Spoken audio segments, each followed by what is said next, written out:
কি হলো, কি সমস্যা তোমার? আমাকে একটু শান্তি মতো আদর খেতেও দিচ্ছ না কেন তুমি? তুমি এরকম কেন করছো? প্লিজ ম্যাম, আপনি আমাকে ছেড়ে দিন।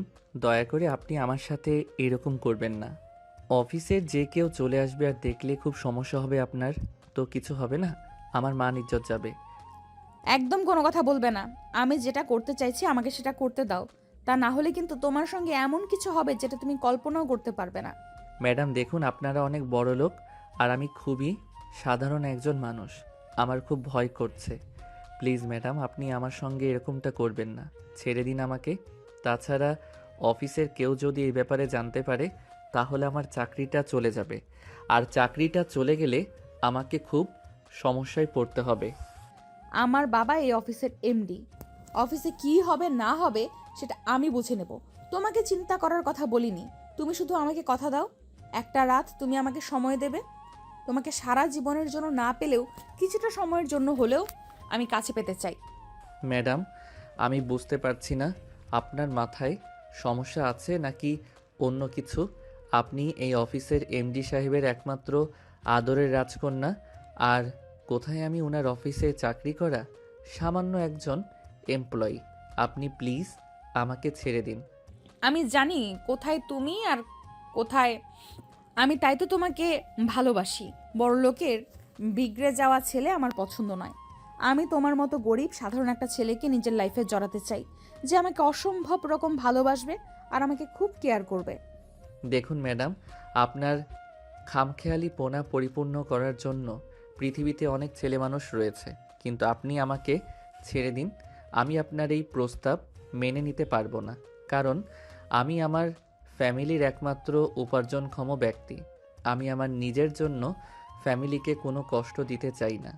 আমি তো তোমার ফ্যামিলিকে কষ্ট দেওয়ার কথা কোনোদিন বলিনি, আর বলবোও না, কারণ আমি জানি একটা বাবা মায়ের কাছে তার সন্তান কেমন হয়। তাই আমি সে ব্যাপারে কখনো তোমাকে বলবো না। কিন্তু আমি তোমায় ভালোবাসি, তোমাকে কাছে পেতে চাই। এইভাবেই কথা কাটাকাটি করছিল নেহা আর নীল। তখনই হঠাৎ নেহার ফোনটা বেজে ওঠে। নেহা মোবাইলটা হাতে নিয়ে দেখে তার বাবা তাকে ফোন করেছে। তাই সে ফোনটা রিসিভ করে, হ্যালো, আসসালামু আলাইকুম আব্বু, কি হয়েছে? ওয়ালাইকুম আসসালাম মামুনি, আমি শুনলাম তুমি নাকি অফিসে এসেছো। একবার আমার কেবিনে এসো, আমি তোমার সঙ্গে কিছু কথা বলতে চাই। আচ্ছা ঠিক আছে আব্বু, কোনো সমস্যা নেই। আমি কিছুক্ষণের মধ্যেই তোমার সঙ্গে দেখা করছি। আসলে একটা দরকার পড়েছিল তাই এসেছিলাম। এই বলে নেহা ফোনটা কেটে দিল আর নীলকে ছেড়ে দিয়ে বলল, আমি আজকেই আব্বুর সঙ্গে তোমার ব্যাপারে কথা বলবো, আর যত দ্রুত সম্ভব তোমাকে আমি আমার করে নেওয়ার চেষ্টা করব। না ম্যাডাম, আপনি সেটা করবেন না, আর আমি নিজেও আপনার এই প্রস্তাবে রাজি নই। আমি তোমার কোনো কথা শুনতে চাই না। আমার একটাই কথা, সেটা আমি তোমাকে বলে দিয়েছি। আর কোনো কথা আমি শুনবো না, আর এটাই আমার প্রমিস। দেখুন ম্যাডাম, আমি আপনাকে তখনও বলেছি আর এখনও বলছি, আপনার খামখেয়ালিপনার জন্য আপনি একটা ছেলের জীবন এভাবে নষ্ট করে দিতে পারেন না। প্রথমত, আপনি এই অফিসের এমডি স্যারের একমাত্র আদরের রাজকন্যা, আর দ্বিতীয়ত আপনি আমার চাইতে বয়সে বড়। শোনো, তোমাকে আমি আগেও বলেছি আর এখনো বলছি, বয়স কখনো প্রেম ভালোবাসায় ম্যাটার করে না। এখানে সব কিছুই মন মানসিকতার উপর ডিপেন্ড করে। আমি কাকে ভালোবাসলাম, আমি কার কাছে ভালো থাকবো, কে আমাকে কতটা ভালো রাখতে পারবে, সেই বিষয়েই কনফার্ম হওয়া উচিত। ম্যাডাম, আপনি যাই কিছু বলুন না কেন, আপনার আমার মধ্যে আকাশ পাতাল ফারাক। কারণ আপনি আমার চাইতে বয়সে 2 বছরের বড়। তার চাইতে বড় কথা হলো, আমি পড়াশোনা প্লাস চাকরি দুটোই করছি। কারণ এই মুহূর্তে আমার নিজের পড়াশোনা চালানোর সামর্থ্য আমার ফ্যামিলির নেই। আর দ্বিতীয়ত, আমার ফ্যামিলির আর্থিক অবস্থা খুবই খারাপ। আমার বাবা খুব অসুস্থ, তাই বাবার চিকিৎসা খরচ থেকে শুরু করে সব কিছুই আমাকে বহন করতে হচ্ছে। আমি তোমার সঙ্গে এ ব্যাপারে পরে কথা বলবো। এখন আমি আগে আব্বুর সঙ্গে কথা বলে আসি, আর আব্বুর কাছে আজ আমি তোমার ব্যাপারেই কথা বলবো। অতঃপর নীলকে আর কোনো কথা বলার সুযোগ না দিয়ে নেহা সেখান থেকে বের হয়ে সোজা তার বাবার কেবিনে চলে গেল আর তার বাবার সঙ্গে কথা বলতে থাকলো। হ্যাঁ আব্বু বলো, তুমি আমাকে কি জন্য ডেকেছো? আমি তোমাকে অফিসে জয়েন করতে বললাম, কিন্তু তুমি সেটা করলে না। কিন্তু ইদানিং আমি খবর পাচ্ছি তুমি নাকি প্রায় দিনই অফিসে আসছো, কিন্তু আমার সঙ্গে দেখাও করছো না। তাহলে কেন অফিসে আসছো জানতে পারি? হ্যাঁ, তুমি আমার বাবা, তাই অবশ্যই জানতে পারো। দেখো, আমি আসলে একজনকে ভালোবাসি, আর তার সঙ্গে দেখা করতে আমি প্রতিদিন তোমার অফিসে আসি, নয়তো অফিসে আসার কোনো প্রয়োজন আমার ছিল না। এসব তুমি কি বলছো? আমি তো কিছুই বুঝতে পারছি না। তুমি একজনকে ভালোবাসো, সেটাও আবার আমার অফিসের। তাহলে এতদিন তুমি আমাকে এ ব্যাপারে কিছু বলনি কেন? বলার প্রয়োজনটা সময় কোনোটাই হয়ে ওঠেনি, তাই তোমাকে বলা হয়নি। যাই হোক, আমি তোমার অফিসের একজন এমপ্লয়িকে ভালোবাসি, যাকে তুমি ফ্যাশন ডিজাইনার হিসেবে রেখেছো। মানে তুমি কি আমাদের নতুন ফ্যাশন ডিজাইনার নীল এর কথা বলছো নাকি, যে স্টুডেন্ট অবস্থায় আমাদের এখানে জব করছে? হ্যাঁ, তুমি একদম ঠিক কথাই বলেছো, আমি তার কথাই বলছি। তাকে আমার ভার্সিটি লাইফ থেকেই পছন্দ, কিন্তু ভার্সিটি পড়াশোনা শেষ হওয়া আর চলে আসার পর তার সঙ্গে আমার তেমন দেখা সাক্ষাৎ হতো না। কিন্তু আমি কিছুদিন আগে খবর পেলাম সে আমাদের অফিসে চাকরি নিয়েছে, তাই আমি এখানে তার সঙ্গে দেখা করতে আসি আর তাকে ইমপ্রেস করার চেষ্টা করি। দেখো মামুনি, তোমাকে আমি বেশি কিছু বলবো না, কারণ তুমি প্রাপ্তবয়স্ক। তাই ছোট্ট করে বলি, শোনো, আবেগ দিয়ে জীবন চলে না। জীবন চালাতে হলে আবেগের সঙ্গে সঙ্গে বিবেকেরও প্রয়োজন হয়। হ্যাঁ, সেই সব কিছু আমি খুব ভালো করেই জানি, আর সেই সব কিছু জানি বলে আমি আমার লাইফের সিদ্ধান্তটা নেওয়ার চেষ্টা করছি। প্লিজ তোমরা এ ব্যাপারে আমাকে বাধা দিও না। তবে আব্বু, একটা কথা বলে দেই, ভালো থাকার চাইতে ভালোবাসার মানুষটার কাছে থাকা অনেক ভালো। আমি জানি না তোমার মাথায় কি চলছে, কিন্তু আমি তোমার এই সম্পর্ক মেনে নিতে পারলাম না। তুমি প্লিজ এই সম্পর্ক থেকে নিজেকে মুক্ত করে নাও, এটাই তোমার জন্য ভালো হবে। দেখো, জীবনটা আমার, তাই সিদ্ধান্তটা আমি নিজেই নিয়েছি। কারণ জীবনের প্রতি চলতে গেলে অনেকেই উপদেশ দিবে, কিন্তু সঠিক উপদেশ কোনটা সেটা আমাকেই বেছে নিতে হবে। আর আমার কোনটা ভালো হবে সেটা তো আমি খুব ভালোভাবেই বুঝবো, তাই না? হ্যাঁ, সেটা আমি মানছি, কিন্তু দেখো নীল, একটা নিম্নমধ্য ফ্যামিলির ছেলে তুমি। প্রতি সপ্তাহে যে টাকা খরচ করো, সেই টাকা সে প্রতি 1 মাসে ইনকাম করে। তুমি কি করে ভাবছো তুমি ওর সঙ্গে ভালো থাকবে? আব্বু, এটা অফিস, তাই আমি এখানে তোমার সঙ্গে এ ব্যাপারে কোনো কথা বলতে চাই না। আমি তোমার সঙ্গে বাসায় এ ব্যাপারে কথা বলবো। আর হ্যাঁ, তোমাকে আমি একটা কথা পরিষ্কার জানিয়ে দিয়েছি, আমার জীবনে বিয়ে বা এরকম সম্পর্ক যদি কোনো দিন হয়, তাহলে সেটা নীলের সঙ্গেই হবে, বিকজ আই লাভ হিম। এই কথা বলে নেহা সেখান থেকে সোজা বের হয়ে বাসায় চলে আসলো। বাসায় আসতে না আসতেই তার আম্মু তাকে বলল, কি ব্যাপার নেহা, কি হয়েছে? তুমি অফিসে গিয়েছিলা, আর তুমি আর কি বিষয় নিয়ে তুমি তোমার বাবার সঙ্গে কথা কাটাকাটি করেছো, বলবে আমায়?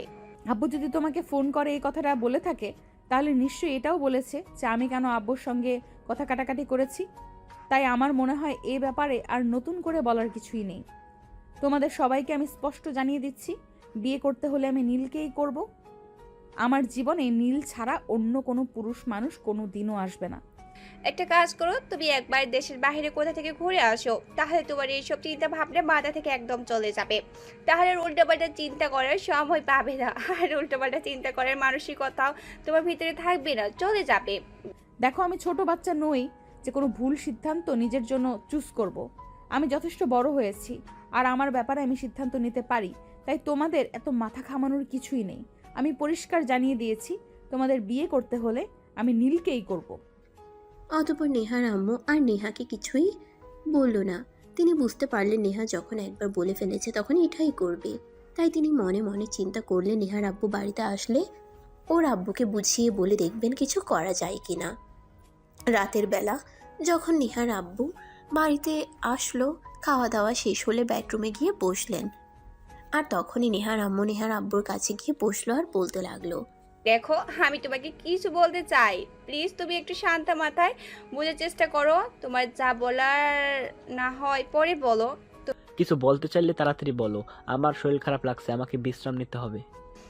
তুমি সকালবেলা আমাকে যে বিষয়টি নিয়ে বলেছিলে, আমি সেই বিষয়ে তোমার সঙ্গে কথা বলতে চাই। তুমি তো জানোই আমার মেয়েটা ছোটবেলা থেকেই এক কথার মানুষ, তার যখন যেটা মনে হয় সেটাই করে। আর আজকে যখন বাসায় আসলো, তখন আমি তাকে এই ব্যাপারে বলেছিলাম যে আমাকে পরিষ্কার জানিয়ে দিয়েছে, আর তার জীবনে যদি কোনো ছেলে মানুষ আসে তাহলে সে নীলকেই বিয়ে করবে, তাছাড়া অন্য কোনো ছেলেকে সে বিয়ে করবে না। দেখো নেহা, ছোট হলেও তুমি কিন্তু ছোট না, তাই তোমাকে বলছি জীবনটা ছেলে খেলা নয়। যেভাবে মন চাইলো সেভাবে কাটিয়ে দিলাম। জীবনটা অনেক বড়, আর জীবনটা চালাতে হলে আবেগ নয় বিবেক দিয়ে চালাতে হয়। সেই সঙ্গে টাকা পয়সা, অর্থকড়ি, অনেক কিছুর প্রয়োজন হয়। তাই তুমি তোমার মেয়েকে বুঝিয়ে বলো এসব চিন্তাভাবনা মাথা থেকে জেরে ফেলে দিতে, তা না হলে এগুলোর নিজের জন্যই অমঙ্গলজনক হবে। আমি বুঝতে পারছি না আমার কোন দিকে যাওয়া উচিত। এদিকে নিজের স্বামী, অন্যদিকে নিজের একমাত্র মেয়ে। দুজনের মধ্য থেকে কাকে সাপোর্ট করব? যাই হোক, তারপরেও আমি তোমাকে বলছি, প্লিজ তুমি নিজের মেয়ের সঙ্গে এরকম করো না। তুমি প্লিজ কোনো কথা না বলে চুপচাপ এখান থেকে চলে যাও। আমি তোমার কাছ থেকে কোনো অ্যাডভাইস নিতে চাই না। আমার যখন যেটা মন চাইবে তখন আমি সেটাই করব। আর নেহাকে তুমি জানিয়ে দিও আমি তার বিয়ের জন্য সম্বন্ধ দেখছি। আমার যে ছেলেকে পছন্দ হবে আমি তার সঙ্গে নেহাকে বিয়ে দেবো। তুমি যদি এই সিদ্ধান্ত নিয়ে থাকো তাহলে আমিও তোমাকে বলছি, তুমি তো আমার মেয়েকে চেনো, সে যদি কিছু বলে তখন সে সেটাই করেছে, কিন্তু অন্য কারো কথা শুনে না। তাই আমি তোমাকে বলছি, এরকম সিদ্ধান্ত নেওয়ার আগে একবার মেয়ের সঙ্গে কথা বলে আলোচনা করে নিও। শোনো, অন্য কোনো ফ্যামিলিতে এইসব চললেও আমাদের ফ্যামিলিতে যে এইসব চলে না সেটা তুমি খুব ভালো করেই জানো। কারণ আমি তোমার সঙ্গে 26টা বছর ধরে সংসার করছি। এর মধ্যে কোনো দিনও কি এমন হয়েছে যে তোমার কাছ থেকে অনুমতি নিয়ে আমি কিছু করেছি? তাহলে তুমি এটা ভাবলে কি করে আমি আমাদের মেয়ের কাছ থেকে অনুমতি নিব? ঠিক আছে, তোমাদের যা ভালো মনে হয় তোমরা তাই করো, কিন্তু আমার মনে হচ্ছে তোমরা বাপ মেয়ে মিলে বাড়িতে একটা ছোট্ট খেতে বানিয়ে ছাড়বে, কারণ তোমরা যা শুরু করেছো এরপর তো মাথায় শুধু এইটুকুই আসে। অতঃপর নেহার আম্মু আর কোনো কথা না বাড়িয়ে চুপচাপ বিছানায় শুয়ে ঘুমিয়ে পড়লেন।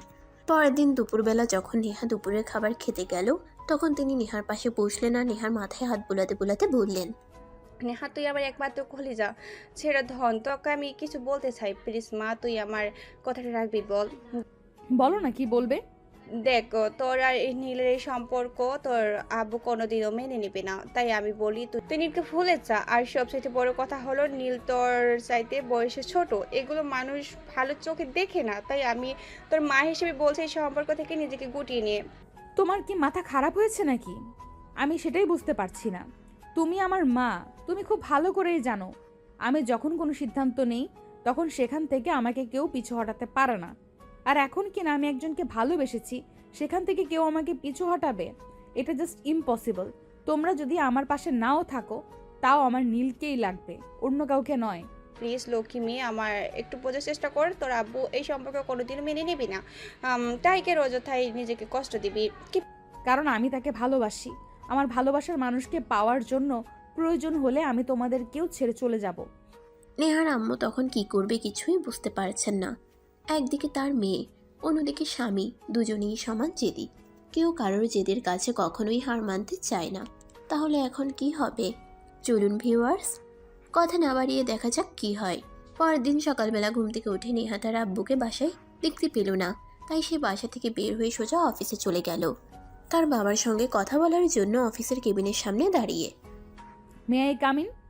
হ্যাঁ, ভেতরে এসো। হঠাৎ তুমি কি মনে করে আমার অফিসে কোনো দরকার পড়লো নাকি? হ্যাঁ, তোমার সঙ্গে দরকার পড়লো তাই তো তোমার সঙ্গে দেখা করতে আসলাম। আমি তোমাকে কিছু বলতে চাই। হ্যাঁ বলো না, তুমি আমাকে কি বলতে চাও? আমি তোমার সিদ্ধান্ত মেনে নিতে পারলাম না, কারণ জীবনটা আমার। জীবনের সমস্ত সমস্যাগুলোর সম্মুখীন আমাকে হতে হবে, তখন কিন্তু আমি কাউকে পাশে পাবো না। তাই আমার ভালো থাকা, মন্দ থাকা, ভালো লাগা, মন্দ লাগার বিষয়গুলোকে আমি ভেবে নিতে চাই। আমাকে ভেবে নিতে দাও। মানে তুমি কি বলতে চাইছো? আমি কিছুই বুঝতে পারছি না। তুমি ওই থার্ড ক্লাস মার্কা ছেলেটাকে বিয়ে করতে চাও? এটা আমি কোনোদিনও মেনে নিব না। কারণ তুমি আমার সন্তান, তোমার সমস্ত ব্যাপারে সিদ্ধান্ত নেওয়ার অধিকার আমার রয়েছে। বাবা হিসেবে যদি আমার সমস্ত বিষয়ে সিদ্ধান্ত নেওয়ার অধিকার তোমার থেকে থাকে, আমি মেয়ে হিসেবে তোমাকে বলছি আমি অ্যাডাল্ট, আমার নিজের ব্যাপারে নিজের সিদ্ধান্ত নেওয়ার বয়স হয়েছে। তাই তুমি আমাকে কোনো প্রকার বিরক্ত করো না। আমি আবার নিজের ভালোবাসার মানুষকে ভালোবেসে আপন করে নিতে চাই, এতে আমি তোমার কোনো কথাই শুনবো না। তাহলে শুনে রাখো, আমি আমার সমস্ত সম্পত্তি থেকে তোমাকে বঞ্চিত করব। আমি আমার সমস্ত সম্পদ যে কোনো অনাথ আশ্রম বা কোনো স্বেচ্ছাসেবী ফাউন্ডেশনের নামে লিখে দেবো। তখন কিন্তু তুমি আমাকে কোনো বাধা দিতে পারবে না। শোনো, তোমার সম্পদের উপর কোনো লোভ আমার নেই, কারণ ভালোবাসার মানুষের সঙ্গে মানুষের কাজ কমাতে হবে। বসবাস করতে পারে, একবেলা না খেয়েও থাকতে পারে। তাই আমি তোমার এইসব কথা কোনোভাবেই নিজের সিদ্ধান্ত থেকে পিছপা হব না। আমি কিন্তু শেষবারের মতো বলছি, আমি কিন্তু তোমাকে ত্যায্য পুত্র করব। তখন কিন্তু আমার কোনো কিছুর উপর তোমার কোনো অধিকার থাকবে না। তুমি আরো একবার ভেবে নাও। আমি বললাম তো, আমার ভাবা চিন্তা শেষ। আমি আর কোনো কিছু চিন্তা ভাবনা করতে চাই না। আমি যেটা সিদ্ধান্ত নেওয়ার আমি নিয়ে নিয়েছি। এখন তুমি কি করবে সেটা একান্তই তোমার ব্যাপার। আমি তোমাকে এই ব্যাপারে কিছুই বলবো না। তবে আমি নীলকে ভালোবাসি, আর নীলকেই বিয়ে করব। এই ব্যাপারে যদি কেউ আমাকে বাধা প্রদান করে তাহলে আমি তার কোনো বাধা মানব না। এরপর নেহা তার আব্বুকে আর কোনো কথা বলার সুযোগ না দিয়ে তার আব্বুর কেবিন থেকে বের হয়ে সোজা বাসায় চলে গেল। বাসায় যেতেই তার আম্মু তাকে বলল, ব্যাপার নেই। হ্যাঁ, তোমার আব্বু ফোন করেছিল, তুমি নাকি অফিসে গিয়েছিলে। তুমি কি বলছো তোমার আব্বুকে? আব্বু যখন তোমাকে ফোন করেছে তাহলে নিশ্চয়ই সবকিছু বলেছে। তাহলে তুমি তারপরও আমাকে কেন জিজ্ঞেস করছো? আমি তো জানি তুমি সবকিছুই জানো, আমাকে প্রশ্ন করার তো কোনো প্রয়োজন নেই। তোমার কি একবার মনে হচ্ছে না তুমি সিদ্ধান্ত ভুল নিয়েছো, যেটা তোমার জীবনের জন্য ক্ষতিকর হয়ে দাঁড়াতে পারে? প্লিজ, বাবা মা হিসেবে আমরা তোমার অনুরোধ করছি, তুমি তোমার সিদ্ধান্ত থেকে ফিরে আসো। আমরা তোমাকে ভালো ছেলে দেখে বিয়ে দিব, যে তোমাকে অনেক সুখী শান্তিতে রাখবে। যেখানে ভালোবাসা থাকবে না সেখানে সুখ শান্তি আসবে কি করে? আমি আমার মনের মাঝে একজনকে রেখে অন্যজনের সঙ্গে সংসার করতে পারবো না। এটা আমার দ্বারা সম্ভব হবে না কোনোদিনও। তাই আমি সিদ্ধান্ত নিয়েছি বাড়ি ছেড়ে চলে যাব আর নীলকেই বিয়ে করব। এই কথা বলতে বলতেই নেহা তার নিজের রুমে চলে আসলো আর সঙ্গে সঙ্গেই নীলকে ফোন দেয়। নীল আজ অফিসে আসেনি, তার শরীরটা খারাপ, তাই সে বাসাতেই ছিল। নীল বিছানায় শুয়েছিল, তখনই ফোনের রিংটোনের আওয়াজ শুনতে পায়। তখন সে মোবাইলটা হাতে নিয়ে দেখে নেহা তাকে ফোন করেছে। সে ফোনটা রিসিভ করতে চাইল না, কিন্তু পরপর ফোন বেজেই চলছিল, তাই সে বাধ্য হয়ে ফোনটা রিসিভ করলো। আসসালামু আলাইকুম। কি ব্যাপার ম্যাডাম, আপনি আমাকে কেন ফোন করেছেন? ওয়ালাইকুম আসসালাম। তুমি আজ অফিসে আসোনি কেন? তোমার সঙ্গে আমার জরুরি দরকার আছে। তুমি আজ বিকেলেই আমার সঙ্গে একবার দেখা করবে। সরি ম্যাডাম, আজ আমি আপনার সঙ্গে দেখা করতে পারবো না, কারণ আমার শরীরটা ভালো নেই। আমি অন্য কোনো দিন আপনার সঙ্গে দেখা করি। তাছাড়া আমার সঙ্গে আপনার কি এমন দরকার পড়লো যে আজকেই আপনার সঙ্গে দেখা করতে হবে? জরুরি কিছু হলে ফোনে বলতে পারেন। না, সেরকম কিছু নয়। ফোনে বললে হবে না, তোমার সঙ্গে সরাসরি দেখা করতে চাই। আর সরাসরি দেখা করে সবকিছু তোমাকে বলতে চাই। তুমি কি আগামীকাল অফিসে আসছো? তাহলে আমি তোমার সঙ্গে আগামীকাল অফিসেই দেখা করব। নয়তো তুমি তোমার বাসার ঠিকানা দাও, আমি তোমার সঙ্গে তোমার বাসায় এসে দেখা করব। না ম্যাডাম, বাসার ঠিকানা দেওয়ার কোনো প্রয়োজন নেই।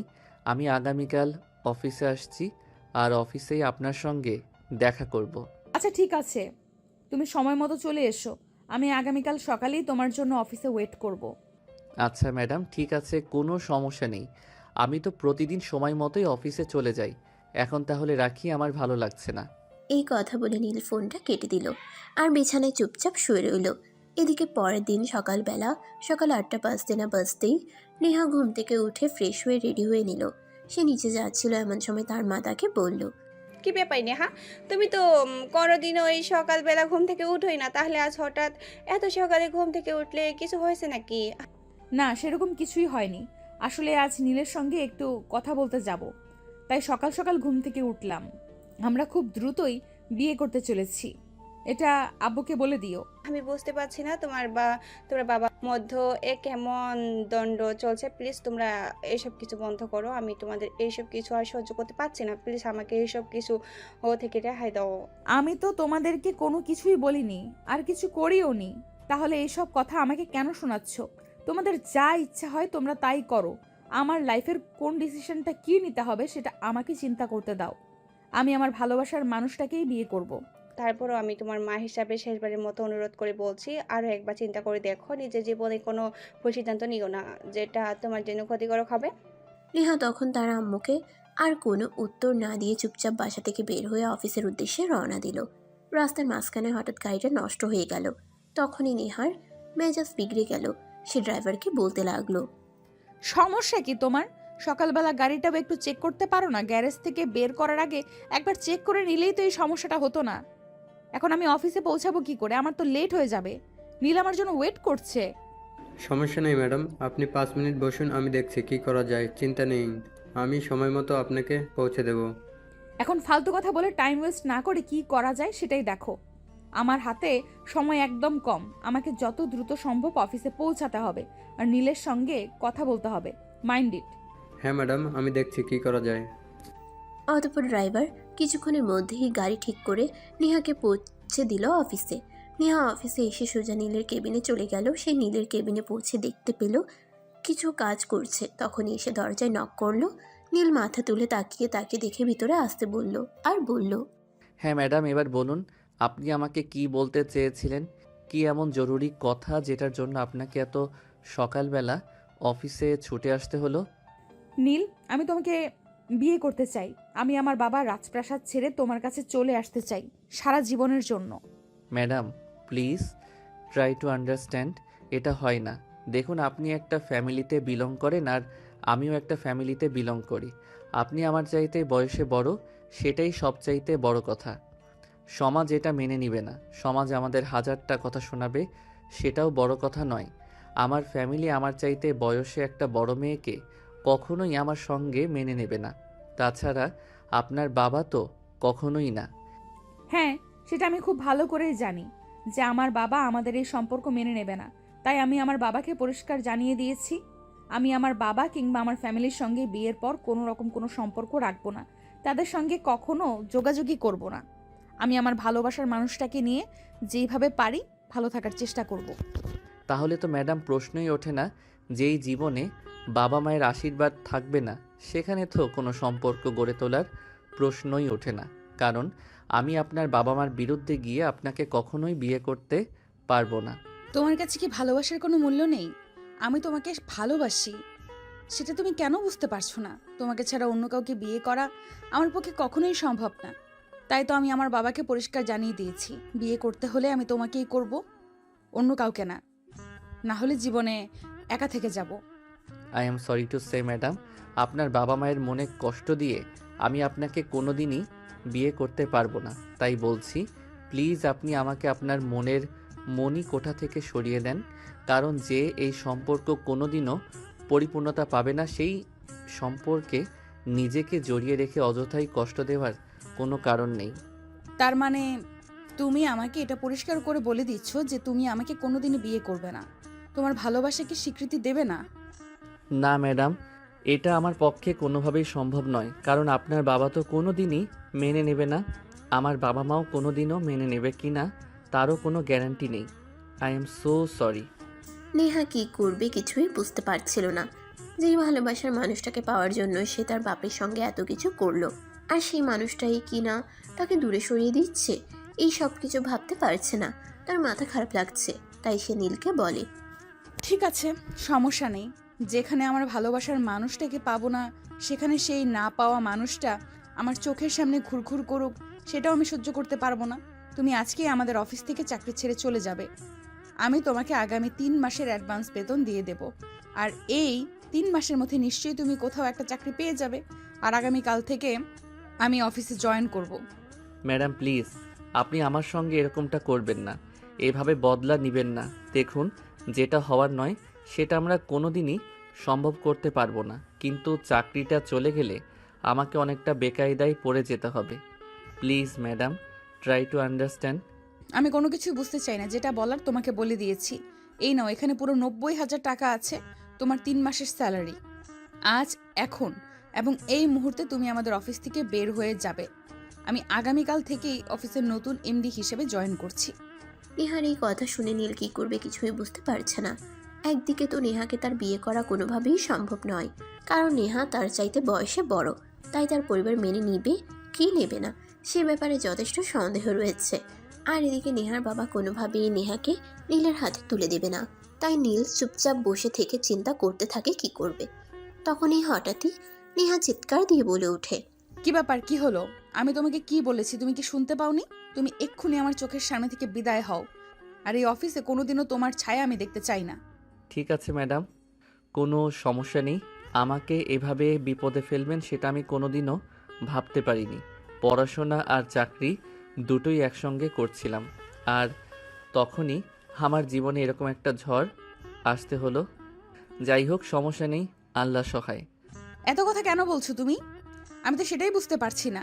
চুপচাপ এখনই এই অফিস থেকে বের হয়ে চলে যাও। আমি তোমাকে নেক্সট টাইম আর 1 সেকেন্ডের জন্য এই অফিসে দেখতে চাই না। এই কথা বলে নেহা নীলের কেবিন থেকে বের হয়ে সোজা বাসায় চলে গেল। এদিকে নীল কিছুক্ষণ পর তার বসের কেবিনে গেল। আসসালামু আলাইকুম বস, আমি আপনাকে কিছু বলতে চাই। ওয়ালাইকুম আসসালাম। হ্যাঁ বলো না, তুমি আমাকে কি বলতে চাও?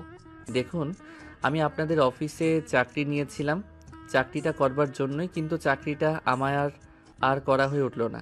আমি আগামীকাল থেকে অফিসে আসবো না। কিন্তু কেন হঠাৎ তুমি এরকম সিদ্ধান্ত নিলে? কেন অফিসে না আসার কারণটা কি আমি জানতে পারি? কারণ তুমি অফিসে যখন তাকে নিয়েছিলে তখন তুমি আমাকে বলেছিলে তুমি একটা সরকারি চাকরি পাওয়ার আগ পর্যন্ত এখানে চাকরি করবে, কারণ এই মুহূর্তে টাকা পয়সার তোমার খুবই প্রয়োজন। কিন্তু হঠাৎ এমন কি হলো যে তুমি চাকরিটা ছেড়ে দিচ্ছ কোনো কথাবার্তা ছাড়াই?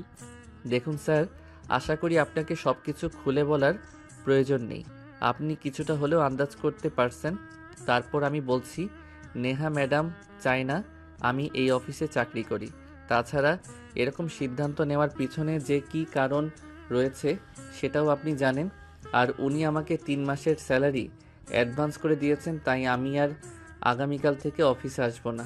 নেহা ম্যাডাম চান না আমি এই অফিসে চাকরি করি, তাই আমি চলে যাচ্ছি। আমি তোমাকে কিছুই বলবো না, কারণ আমার মনে হয় তুমি যে সিদ্ধান্তটা নিয়েছো সেটা একদমই উত্তম সিদ্ধান্ত। কারণ শোনো, কোথায় তুমি আর কোথায় আমার মেয়ে? তুমি যে টাকা 1 মাসের স্যালারি পাও সেই টাকা দিয়ে আমার মেয়ের 1 সপ্তাহের খরচও চলে না। তাই তাকে বিয়ে করা বা ভালোবাসার প্রলোভ বন্ধ দেখানো থেকে বিরত থাকাই ভালো। কারণ কারণ আমার মেয়েটাকে ছোটবেলা থেকে আমি আমার সর্বস্ব দিয়ে বড় করেছি। আমি চাই আমার মেয়ে আমার পছন্দ মতো কাউকে বিয়ে করুক, আর তুমি হয় তোমার লেভেলের কাউকে বিয়ে করে নিও। বিয়ে শাদী জীবনে আদর করব কি না সে ব্যাপারেও যথেষ্ট সন্দেহ রয়েছে।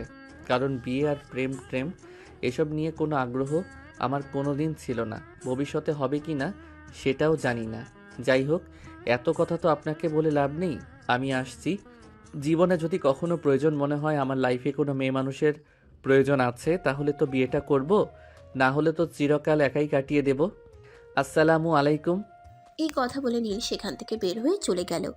এদিকে নেহা বাসে এসে তার আম্মুকে বলে, আম্মু, তোমাদের চিন্তা করার কোনো কারণ নেই। কারণ যেই মানুষটাকে আমি ভালোবেসে বিয়ে করতে চেয়েছিলাম সেই মানুষটাই আমাকে চাইলো না। তাই আমি সিদ্ধান্ত নিয়েছি আমি আর এই ব্যাপারে কোনো কথা বলবো না। আর আমার জীবনে কোনো দিন বিয়ে করব না। কারণ আমার ভালোবাসার মানুষটাকে যেখানে পেলাম না সেখানে বিয়ে করে কী লাভ? ভালো তো জীবনে একজনকেই বাসা যায়। তাহলে কেন অযথাই আরেকটা মানুষের সঙ্গে নিজের জীবনটাকে জড়াবো? জীবনটা আবেগ দিয়ে চলে না রে মা। জীবনের পথে চলতে হলে কাউকে না কাউকে প্রয়োজন হয়। সেটা জানি না, দেখ নিজের সঙ্গে তোর কী হয়েছে সেটা আমি জানি না। তবে আমি মা হিসেবে তোকে সাজেস্ট করব কয়েকটা দিন সময় নিয়ে দেখবে, এমনিতেই সব ঠিক হয়ে যাবে, সব কিছু ভুলে যাবি। আর জীবনে কেউ আসলে জীবনটা পরিপূর্ণ হয়ে যাবে। মুখে কোনো উত্তর না দিয়ে নিজের রুমে চলে যায়। অপরদিকে নীল বাড়িতে আসে আর তার মায়ের হাতে টাকাগুলো তুলে দেয়। তার মা এতগুলো টাকা দেখে তাকে বলে, কি ব্যাপার নীল, কি হলো? এতগুলো টাকা তুই কোথায় পেলি? আম্মু, অফিস থেকে আমাকে বের করে দেওয়া হয়েছে 3 মাসের স্যালারি দিয়ে। আমাকে এখন অন্যত্র চাকরি খুঁজতে হবে। এসব তুই কি বলছিস বাবা? এই তো কয়েক মাস হলো তুই এই কোম্পানিতে চাকরি নিয়েছিস, ভালোই বেতন পাস, নিজের পড়াশোনা আর সংসার খরচ সবটাই চালাতে পারছিস, তাহলে এখন হঠাৎ করে কি হলো বল আমাকে শুনি। আম্মু, সেরকম কোনো ব্যাপার নয়। আর যেটা হয়েছে সেটা তোমার সঙ্গে শেয়ার করার মতো নয়। যাই হোক, চিন্তা করো না। এই 3 মাসের মধ্যে নিশ্চয়ই একটা চাকরি পেয়ে যাব। আর একটা চাকরি পেয়ে গেলে তো আর আমাদের কোনো চিন্তা থাকবে না। তাছাড়া এখানে তো পুরো 3 মাসের স্যালারি মানে 90,000 টাকা আছে। সেটা দিয়ে এই কয়দিন আমার পড়াশোনা, রিমির পড়াশোনা আর তোমার চিকিৎসার খরচ চালাতে পারবো। ঠিক আছে বাবা, তুই যেটা ভালো মনে করিস সেটাই কর। আমি জোর করে তোর উপর কোনো কিছু চাপিয়ে দিব না, আর চাপিয়ে দিতে চাইও না। আমি এখন দুপুরের খাবার খাইনি। আমার মন কেন জানি বলছিল আজ দুপুরের খাবার সময় হওয়ার আগেই তুই বাসায় চলে আসবি, আর সেটাই হলো। তাই বলছি তাড়াতাড়ি দুজনে একসাথে আজ দুপুরের খাবার খাবো। আচ্ছা ঠিক আছে, কোনো সমস্যা নেই, তুমি একটু ওয়েট করো। আমি এক্ষুনি হাত মুখ ধুয়ে ফ্রেশ হয়ে আসছি। এই কথা বলে নীল ওয়াশরুমে চলে গেল ফ্রেশ হয়ে আসার জন্য। কিছুক্ষণ পর সে আর তার মা দুপুরের খাবার খেয়ে নিল। বিকেল 3টা নাগাদ রিমি বাসায় আসলো। সচরাচর সে এই টাইমে তার ভাইয়াকে বাসায় দেখে না, তাই সে তার ভাইয়াকে বলে, কি রে, কি ব্যাপার ভাইয়া? তোর কি শরীর খারাপ নাকি? তোকে তো এই সময়ে বাসায় পাওয়াই যায় না, আজ বাসায় কেন? কই না তো, আমার শরীর খারাপ হতে যাবে কেন? এমনিতেই আজ ভালো লাগছে না, তাই অফিস থেকে চলে এসেছি। তোর পড়াশোনা কেমন চলছে সেটাই আগে বল। আজ বিকেলে কিন্তু আমি তোকে পড়তে বসাবো, তারপর দেখব কলেজে গিয়ে শুধু পড়াশোনা করিস নাকি অন্য কিছু করিস। আরে ভাইয়া, আমি বুঝি না সবসময় তোর মাথায় শুধু উল্টোপাল্টা চিন্তা কেন ঘুরে।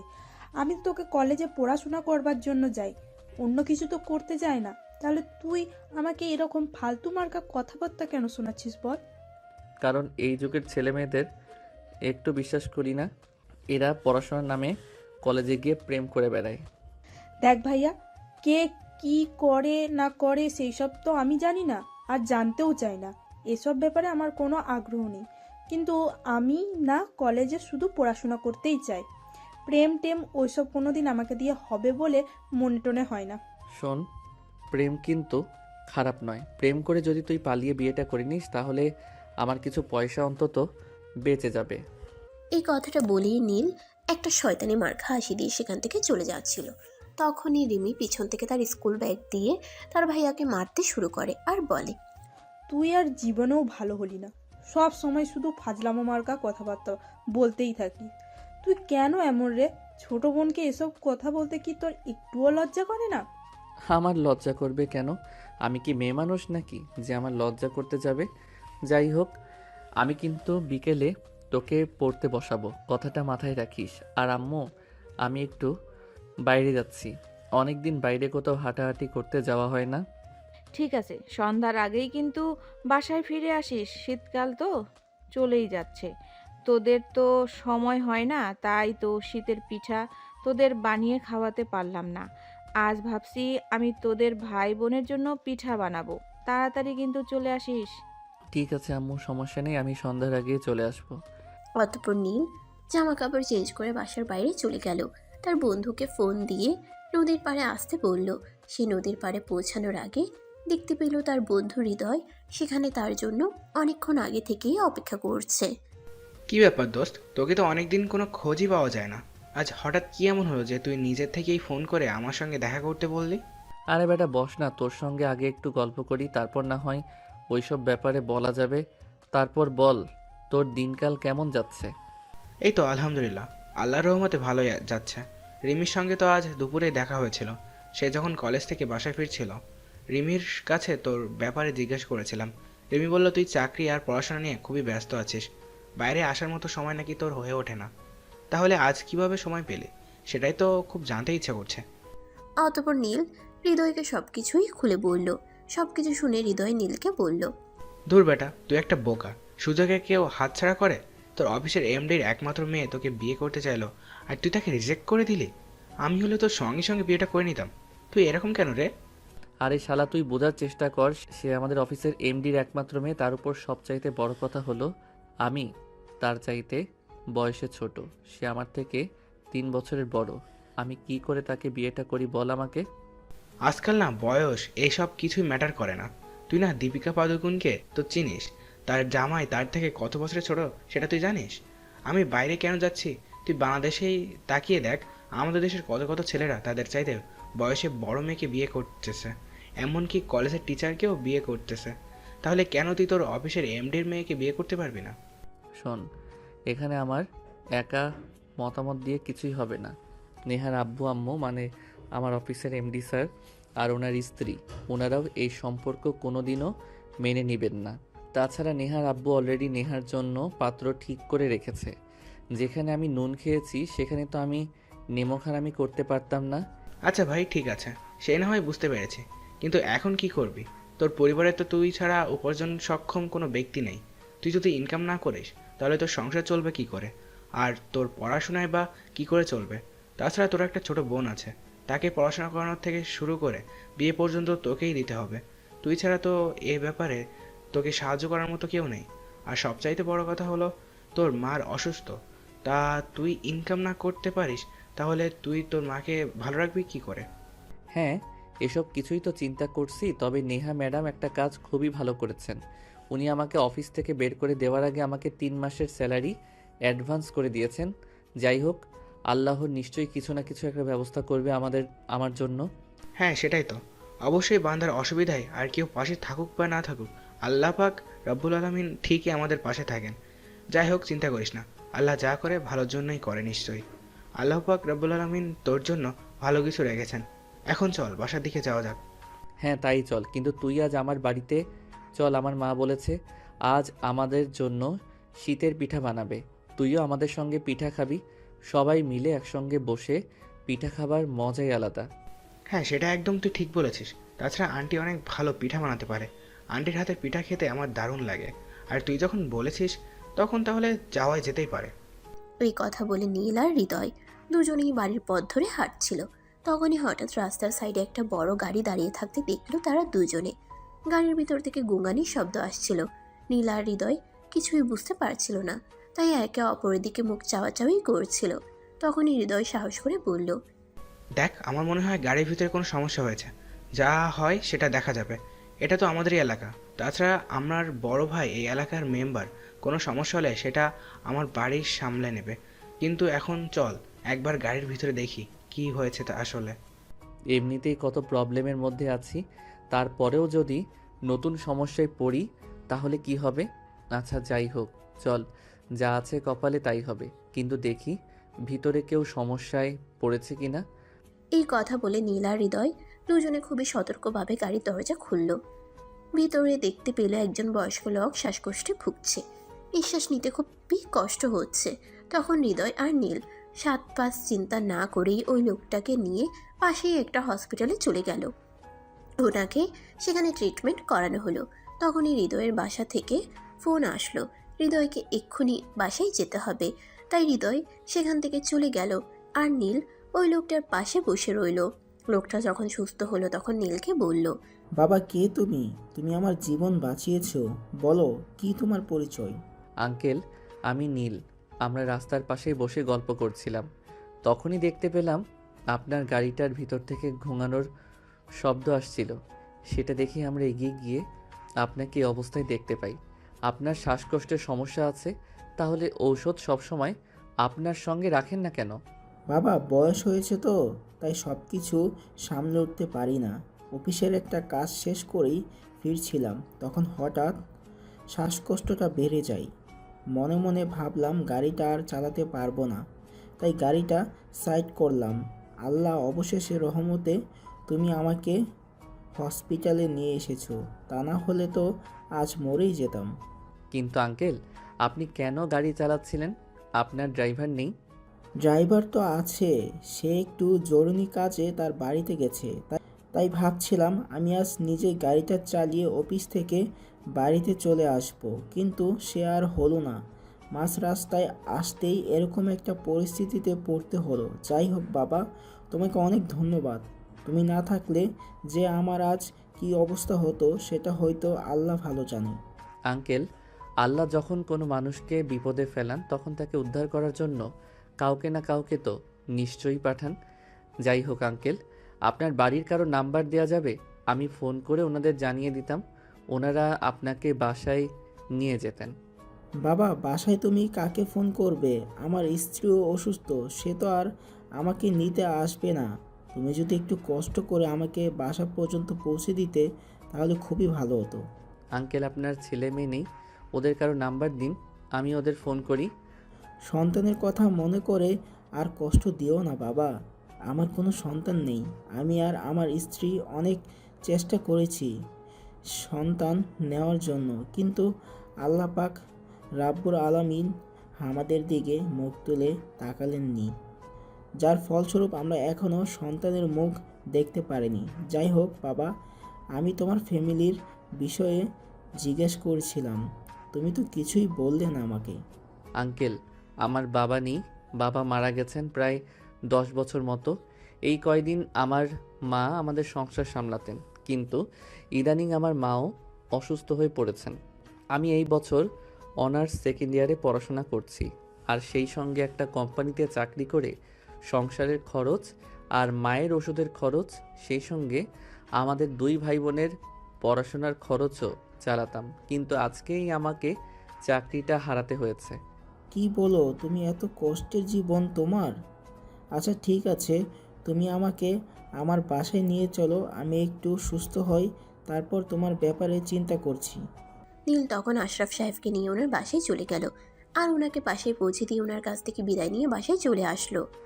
আর আসার সময় ওনার স্ত্রীর কাছ থেকে ওনাদের বাসার টেলিফোন নাম্বারটা নিয়ে আসলো খোঁজখবর নেওয়ার জন্য। এদিকে নীল বাসায় আস্তে আস্তে রাত প্রায় 11টার মতো বেজে গেল। নীলের মা আর তার বোন দুজনেই বারান্দায় বসে তার জন্য অপেক্ষা করছিল। নীল বাড়িতে প্রবেশ করতে না করতেই তার বোন চেঁচিয়ে বলতে লাগলো, এই ভাইয়া, তুই কি জীবনেও মানুষ হবি না? আম্মু তোকে বলেছিল সকাল সকাল বাসায় চলে আসার জন্য, কিন্তু তারপরেও তুই এত দেরি করে বাসায় আসলি কেন? কি সমস্যা তোর? তুই বল আমাকে। নীল তখন তার মা আর বোনকে সবকিছু খুলে বলল। সবকিছু শুনে দুজনে একদম চুপসে গেল। তারপর তার আম্মু তাকে বলল, আচ্ছা বাবা, ঠিক আছে, কোনো সমস্যা নেই, আমি তোর সঙ্গে একমত, তাই আমি তোকে কিছুই বলবো না। এখন কথা না বাড়িয়ে ফ্রেশ হয়ে আয়, খাবার দাবার করে তারপর ঘুমিয়ে পড়। আচ্ছা ঠিক আছে, আমি এক্ষুনি আসছি। এই বলে নীল নিজের রুমে চলে যায় আর ফ্রেশ হয়ে এসে খাওয়া দাওয়া করে ঘুমিয়ে পড়ে। পরের দিন সকাল আনুমানিক 10টার দিকে সে ঘুম থেকে ওঠে। আজ যেহেতু অফিস ছিল না, তাই সে একটু দেরি করেই ঘুম থেকে ওঠে। ঘুম থেকে উঠতেই গতকালকে সে লোকটার কথা মনে পড়ল, তাই সে ওই বাড়ির টেলিফোন নাম্বারে ফোন করলো। ওই ভদ্রলোকের স্ত্রী সেই ফোনটা রিসিভ করলো আর নীল ওনার কাছে ভদ্রলোকের অবস্থা জানতে চাইলেন। কথা বলার প্রসঙ্গে ওই ভদ্র মহিলা তাকে বলল ওই ভদ্রলোক তার সঙ্গে দেখা করতে চেয়েছে। নীল তাদের বাড়িতে গেল ওই ভদ্রলোকের সঙ্গে দেখা করার জন্য। দেখো বাবা, আমার কোনো সন্তান নেই, তাই আমি তোমাকে নিজের সন্তান মনে করে কিছু কথা বলতে চাই, যদি তুমি কিছু মনে না করো তো। আরে আঙ্কেল, আপনি এভাবে কেন বলছেন? আমার বাবা বেঁচে নেই। আপনি তো আমার বাবার মতোই। আপনি আমাকে নিজের সন্তান মনে করে যা বলবার বলতে পারেন, আমি কিছুই মনে করব না। তোমার কথাবার্তা, আচরণ, ব্যবহার আর চলচলন দেখে তোমাকে আমার খুবই ভালো লেগেছে। আমি আমার স্ত্রীর সঙ্গেও তোমার ব্যাপারে কথা বলেছি, উনি তো তোমার কথা শুনে খুবই খুশি হয়েছেন। তাই আমি নির্দ্বিধায় একটা কথা বলতে চাই। আঙ্কেল, আপনি আমতা আমতা কেন করছেন? আপনাকে তো বললাম আপনি কি বলবেন বলে ফেলুন, আমি কিছুই মনে করব না। এমনকি আপনি যদি আমাকে কোনো কাজ করতে বলেন, সেটা করতে যদি আমার খুব বেশি কষ্টও হয়, তারপর আমি সেটা করার চেষ্টা করব। হাজার হোক আপনি আমার বাবার বয়সী একজন বলে কথা, আর আমার বাবাও বেঁচে নেই, তাই আপনি আমাকে কিছু করতে বললে আমি অবশ্যই সেটা করব। আমি তোমাকে আমার নিজের সন্তানের পরিচয় দিতে চাই। আমার কোনো সন্তান নেই, আমার এই সুবিশাল সম্পত্তি, আমার কোনো ভাই বোনও নেই যারা এই সম্পত্তির অংশীদার বা ভাগিদার হবে। তাই আমি চাই তুমি আমার ফ্যামিলির, মানে তোমার মা আর বোনকে নিয়ে আমার সঙ্গে আমার এই বাড়িতে থাকো, আর আমি আমার সমস্ত সম্পত্তি তোমার নামে লিখে দিতে চাই। আরে আঙ্কেল, এসব আপনি কি বলছেন? এরকমটা হয় না। আমি কোথাকার কোন ছেলে আমাকে তো আপনি ভালো করে চেনেনও না, আর অচেনা একটা ছেলের জন্য এরকম সিদ্ধান্ত নেওয়াটা আমার মনে হয় ঠিক নয়। তোমাকে আমি যতটুকু জেনেছি আর যতটুকু জেনেছি এতটুকুই আমার জন্য যথেষ্ট। আমি আর কিছুই জানতেও চাই না। আমি শুধু তোমাকে এইটুকুই বলতে চাই যে আমি তোমাকে পরিচয় দিতে চাই, এর বেশি কিছু নয়। এটা হয় না আঙ্কেল। আপনি যদি এমনিতে বলেন আপনার দেখাশোনা আমাকে করতে হবে, তাহলে আমি সেটা করতে পারবো, কিন্তু কোনোভাবেই আপনার সম্পত্তির ভাগীদার হতে পারবো না। আপনি যদি বলেন আপনি মৃত্যুর আগ পর্যন্ত আপনার সমস্ত দায়িত্ব আমার, তাহলে আমি সেটা করব, কিন্তু আপনার সম্পত্তি নিজের করে নেওয়া এটা কোনোভাবেই আমার পক্ষে পসিবল নয়। আরে বাবা, তুমি এত চিন্তা কেন করছো? দেখো, আমরা তোমাকে নিজের সন্তানের মতোই মনে করছি। আমরা তোমাকে নিজের সন্তানের পরিচয় দিতে চাই। তুমি এইটুকু বয়সে এসে পড়াশোনা করছো, আবার নিজের বাবা নেই বলে ফ্যামিলির দায়িত্বও নিয়েছো। জানি না তোমাকে কতটা কষ্ট করতে হয়। আর এইদিকে আমাদের এত এত বিশাল সম্পত্তি, যার কোনো উত্তরাধিকার নেই, যেটা আমরা মরে যাওয়ার পর কোনো স্বেচ্ছাসেবী ফাউন্ডেশন বা সরকারের অধীনস্থ হয়ে যাবে। তারপরেও আন্টি, এরকমটা হয় না। বাবা, আমরা তোমার কাছ থেকে আর কোনো কথাই শুনতে চাই না। তুমি এক্ষুনি বাড়িতে যাবে আর তোমার আম্মুকে আমার সঙ্গে কথা বলাবে, আর তারপর তাদেরকে নিয়ে আগামীকালকেই আমার বাসায় চলে আসবে। আমরা আজকেই উকিলের সঙ্গে কথা বলে রাখবো, আর কাল তুমি আসার পরেই আমাদের সমস্ত জায়গার সম্পত্তি, ব্যাংক ব্যালেন্স যা আছে সব কিছুই তোমার নামে করে দেব। হ্যাঁ বাবা, তুমি আজকে তোমার মায়ের সঙ্গে আমাকে কথা বলাবে, আর তারপর আগামীকাল সকালেই ওনাদের নিয়ে আমার বাসায় চলে আসবে। আর তারপর থেকে এসব কিছুই তোমার থাকবে। তুমি শুধু আমাদের এই দুই বুড়াবুড়ির দেখাশোনার দায়িত্বটা নিলেই হবে। অতঃপর নীল তাদের সঙ্গে আরও কিছুক্ষণ গল্পগুজব করে তাদের কাছ থেকে বিদায় নিয়ে বাসায় চলে আসলো। আর সে বাসায় এসে তার আম্মুকে সব কিছুই খুলে বলল। তার আম্মু প্রথমে কিছুতেই রাজি হচ্ছিল না। আচ্ছা ঠিক আছে, আপনারা যখন এত করে বলছেন তাহলে আমি আর আপত্তি কেন করব। এমনিতেও আমার ছেলে মেয়ে দুটো বাবার খুবই অভাব ফিল করে। চিন্তা নেই ভাবি, আমি আপনার ছেলে মেয়ে দুটোকেই কোনো দিনও বাবার অভাব বুঝতে দেব না। যতদিন বেঁচে আছি ততদিন আমি ওদেরকে সন্তানের স্নেহ দিয়েই বাঁচিয়ে রাখবো। আপনি রাজি হওয়ার জন্য অসংখ্য ধন্যবাদ আপনাকে। নিজের স্বামীর ভিটে বাড়ি ছেড়ে চলে যেতে অবশেষে যখন আশরাফ সাহেব আর ওনার স্ত্রী নীলের আম্মুর সঙ্গে কথা বলেন, ওনাদের কথাবার্তা শুনে নীলের আম্মু রাজি হলেন এই ব্যাপারে। অতঃপর পরদিন সকালবেলা নীল তাদের জিনিসপত্র গুছিয়ে আশরাফ সাহেবের বাড়িতে চলে যায়। সেখানে গিয়ে তারা খাওয়া দাওয়া করে গল্পগুজব করছিল। তখন সাহেব চলে আসলেন আর সমস্ত লেখাপড়ার কাজ শেষ করে আশরাফ সাহেব ওই কাগজে সাইন করলেন আর সেটা নীলের হাতে তুলে দিয়ে বললেন, এই নাও আমার সমস্ত সম্পত্তি, ব্যাংক ব্যালেন্স যা কিছু আছে সব কিছুর ডকুমেন্টস, আজ থেকে সব কিছুই তোমার। তুমি শুধু এই বুড়ো বুড়ির দুটোর দায়িত্ব নিও। শুধু এই বয়সে এসে সন্তানের অভাবটা পূরণ করে দিও, বাস এইটুকুই চাওয়া তোমার কাছে। বাবা, আপনি যা করেছেন তা কোনো দিন ভুলবার নয়। আমি সারা জীবন পরিশ্রম করলেও হয়তো এর অর্ধেকটা সম্পত্তিও কামাতে পারতাম না, কিন্তু আপনি আপনার সারা জীবনের পরিশ্রম আমার হাতে এভাবে তুলে দিয়েছেন। জানি না কোন মানুষ কোনোদিন এটা করবে কিনা, তারপর আপনি যেটা করেছেন নির্দ্বিধায় একটি মহৎ কাজ। আল্লাহ আপনাকে বেহেশতবাসী করুক। সারাটা জীবন শুধু সন্তান সন্তান করেই গেলাম, আল্লাহ পাক একবারও আমাদের এদিকে মুখ তুলে চাইলেন না, আমাদেরকে মা বাবা ডাকারও সুযোগটা দিলেন না। এখন যেহেতু তুমি আমাকে বাবা ডেকেছো, তাহলে আমি তোমার জন্য এইটুকু করতে পারবো না? আমি আমার সন্তানের কাছ থেকে বাবা ডাক শোনার জন্য সব কিছুই করতে পারি। আমি তো তোমাকে আমার সমস্ত সম্পত্তি লিখে দিয়েছি। এখন যদি আমাকে বলো আমাকে বাবা ডাক শোনার জন্য বিনিময়ে তুমি আমার জীবনটাও নিয়ে নিতে চাও, তাহলে আমি তোমাকে সেটাও দিয়ে দেব। আমি দুইবার চিন্তা করব না। অতঃপর আশরাফ সাহেব ওনার স্ত্রী নীল আর তার পরিবার নিয়ে একই বাড়িতে বসবাস করতে লাগলো। আর আশরাফ সাহেবের সমস্ত সম্পত্তি নীল দেখাশোনা করত, কারণ এই মুহূর্তে তো সবকিছুই তারই ছিল। তারপর চলে গেল 2 বছর। এতদিনে নীল নেহাকে প্রায় ভুলেই গিয়েছে। আজ তাকে অফিসের একটা কাজ, একজনের সঙ্গে মিটিং করতে যেতে হবে। তাই সে সকালবেলা ঘুম থেকে উঠেই ফ্রেশ হয়ে রেডি হয়ে নিল। নাস্তার টেবিলে নাস্তা করতে যেতেই রিমি তাকে বলল, কি ব্যাপার ভাইয়া, বিষয়টা কি কিছু তো বুঝতে পারলাম না। আজ হঠাৎ তুই এত সাজুগুজু করে কোথায় যাচ্ছিস? তোর গার্লফ্রেন্ডের সাথে দেখা করতে নাকি? একদম ফাইজলামো করবি না, একটা চর মেরে তোর সব কয়টা দাঁত ফেলে দিব বলে দিলাম। আমার গার্লফ্রেন্ড আসলো কোথা থেকে? এখনো পর্যন্ত কেউ কোনোদিন শুনেছিস রাতের বেলা জেগে জেগে ফোনে কারোর সঙ্গে কথা বলছি? বলিসনি বলতে কতক্ষণ, একান্তই তোর সব কিছু আছে। যখন কিছুই ছিল না তখন যখন অফিসের এমবির মেয়ে তোর পিছনে লাইন মারতো, আর এখন তোর না জানি কত মেয়ে তোর পেছনে লাইন মারে। শোন, মেয়েরা আমার পিছনে লাইন মারতেই পারে, তাই বলে যে আমাকেও মেয়েদের পিছনে লাইন মারতে হবে এরকম তো কোনো কথা নেই। আমি আমার মতো আছি, খুব ভালো আছি, আর আমি এভাবেই ভালো থাকতে চাই। আমি আমার নিজের জীবনের সঙ্গে কোনো ঝামেলাকে জড়াতে চাই না।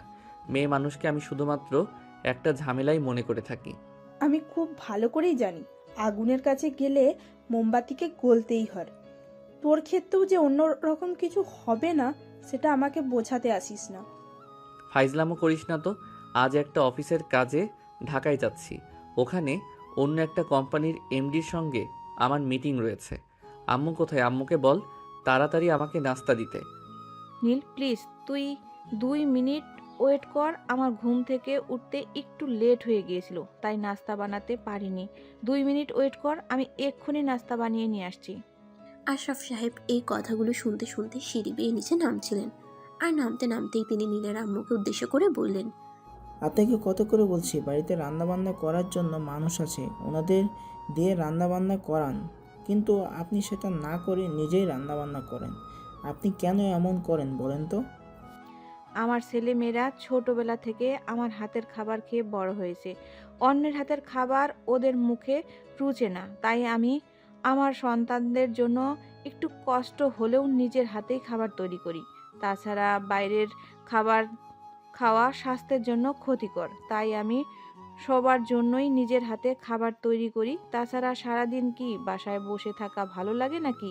এখন তো আমার শরীরটাও ভালো আছে, তাহলে আমি কেন সারাদিন শুয়ে বসে কাটাবো? ভাবি, আপনার এখন বয়স অনেক হয়েছে। এত কাজ করা এখন আর আপনাকে শোভা পায় না। আপনার যখন বয়স ছিল তখন তো অনেক কাজ করেছেন। এখন আপনার বিশ্রাম নেওয়ার সময়। তাই বলেছিলাম রান্নাবান্না ওইসব আপনি ছেড়ে দেন। বাসায় কাজের লোক আছে, ওরা রান্নাবান্না করবে। আপনার এখন বিশ্রাম নেওয়ার সময়। না ভাই সাহেব, আমি যতদিন সুস্থ আছি, যতদিন আমি করে খাওয়াতে পারি, ততদিন আপনাদেরকে আর আমার 2 সন্তানকে নিজের হাতেই রান্না করে খাওয়াবো। তারপর যেদিন না পারি তখন থেকে না হয় কাজের লোকের হাতের রান্না খাওয়া যাবে। আম্মু, এবার কথা শেষ করে আমাকে নাস্তাটা দাও। আমার লেট হয়ে যাবে। খাবার না খেয়ে যদি চলে যায় তখন তো আবার তোমার হাজারটা কথা শুনতে হবে। সেই সব কিছু থেকে তো রেহাই পাওয়ার কোনো উপায় নেই। তুই 2 মিনিট বস, আমি বলছি তো, আমি খাবারটা নিয়ে আসছি। এই কথা বলতে বলতে নীলের আম্মু নীলের জন্য নাস্তা তৈরি করে নিল, নীলকে দিয়ে দিল। নীল খাবার খাচ্ছে। অপরদিকে নেহা অফিস থেকে তার প্রয়োজনীয় কিছু ডকুমেন্টস নিয়ে বের হয়েছে। তাকেও আজ একজনের সঙ্গে মিটিংয়ে যেতে হবে। নতুন কোম্পানির সঙ্গে এগ্রিমেন্ট করতে যাচ্ছে, তাই তো একটু সকাল সকাল অফিসে চলে এসে নিজের কাজের সমস্ত ডকুমেন্টস নিয়ে নিয়েছে। ম্যাডাম, আমি ওই কোম্পানির এমডির সঙ্গে কথা বলছি। উনি বলেছেন সকাল 10টার মধ্যে আমাদেরকে ওই ক্যাফেতে চলে যেতে, সময় মতো চলে আসবেন। ঠিক আছে, সমস্যা নেই। আমাদের হাতে আরও 1.5 ঘন্টা সময় আছে। এই 1.5 ঘন্টার মধ্যে আমরা ওই ক্যাফেতে পৌঁছে যেতে পারবো। আপনি ড্রাইভারকে গাড়ি বের করতে বলুন। আমার আর 2টা ডকুমেন্টস বাকি আছে, ওইগুলো নিয়ে নিই। আর একটা কাজ করবেন, আমার আব্বুকে কিন্তু আজ একবার ডক্টরের কাছে যেতে হবে। আপনি অ্যাকাউন্টসে বলে দিয়ে আসবেন আমার আব্বুর অ্যাকাউন্টে 3 লাখ টাকা পাঠিয়ে দিতে। ম্যাডাম, স্যার ডাক্তারের কাছে যাবেন সেটা না হয় বুঝলাম, কিন্তু তাই বলে এত টাকা? দেখুন, টাকাগুলো আপনার বাবার কামাই হয়েছে। আপনার কাছে আমাকে কৈফিয়ত দিতে হবে? টাকাগুলো আমি নিজে ইনকাম করি, আর কোথায় ইনভেস্ট করব সেটা আমি খুব ভালো করেই জানি। আমার বাবা আজ আমেরিকায় চলে যাবেন ডক্টর দেখাতে। সেখানে কত টাকা লাগবে তার কোনো ঠিক নেই। আমি আপনাকে 3 লাখ টাকা দিতে বলেছি, খুব বেশি কিছু দিতে বলিনি। আর এই ব্যাপারে আপনাকে কেন দিচ্ছি, আপনি অ্যাকাউন্টটা শুধু বলে দিয়ে আসুন। আমার বাবাকে টাকাটা দিয়ে দিতে বাবা যাবে, তারপর যত টাকা লাগবে সেগুলো আমি পাঠাবো।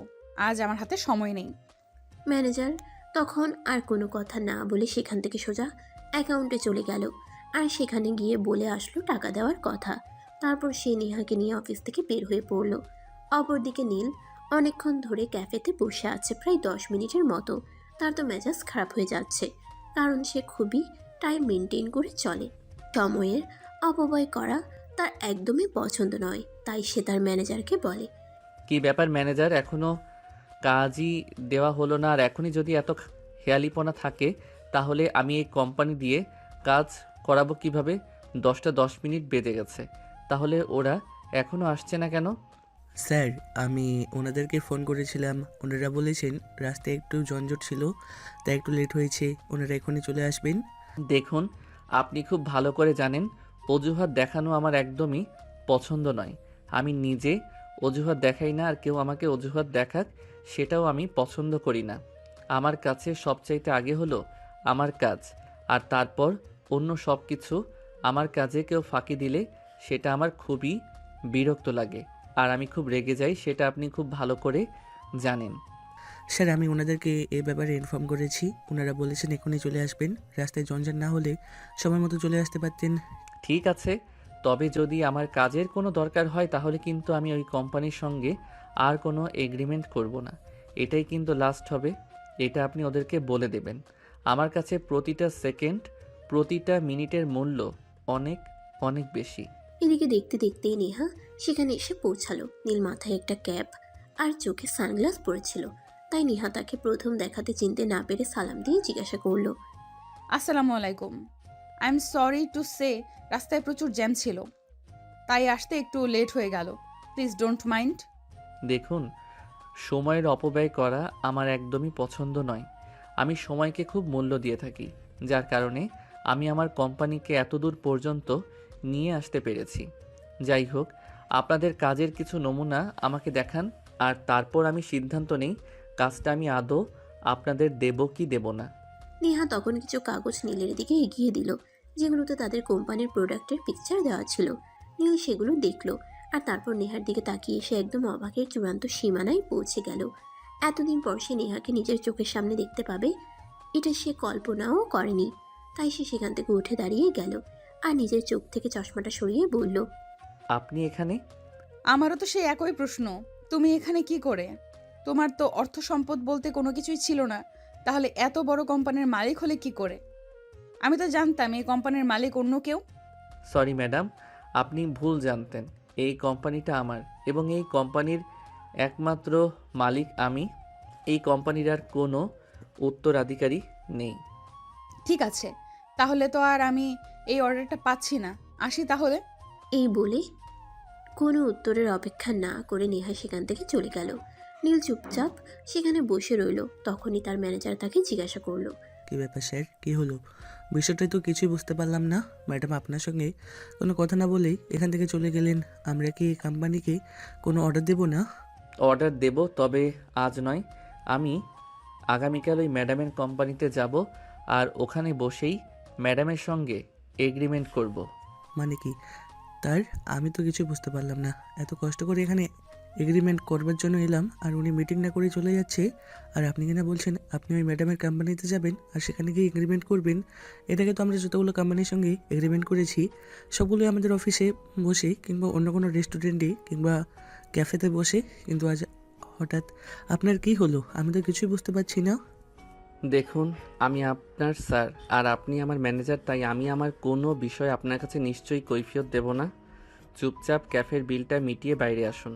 ম্যানেজার তখন আর কোনো কথাই বলল না, চুপচাপ ক্যাফের বিল মিটিয়ে বাইরে চলে আসলো। আর নীল সেখান থেকে সোজা বাড়িতে চলে আসলো। বাড়িতে এসে মন খারাপ করে চুপচাপ বসে আছে।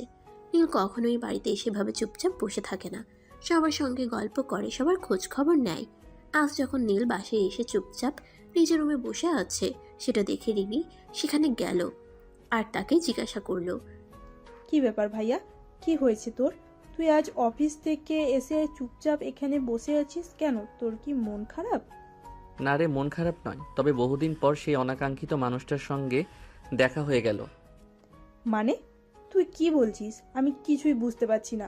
অনাকাঙ্ক্ষিত মানুষ বলতে তুই কাকে মিন করতে চাইছিস?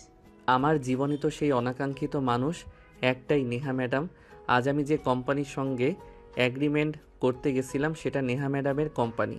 উনি কোম্পানির দায়িত্ব নেওয়ার পর কোম্পানির নাম চেঞ্জ করেছেন, তাই আমি বুঝতে পারিনি।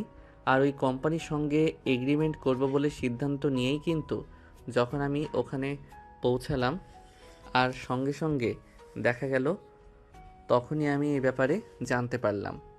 ভাইয়া, আমার মনে হয় তুই নেহাকে ভালোবাসিস, আর তার জন্যই ভুলতে পারছিস না। তাই আমি বলি কি, নেহাকে তুই বিয়ে কর।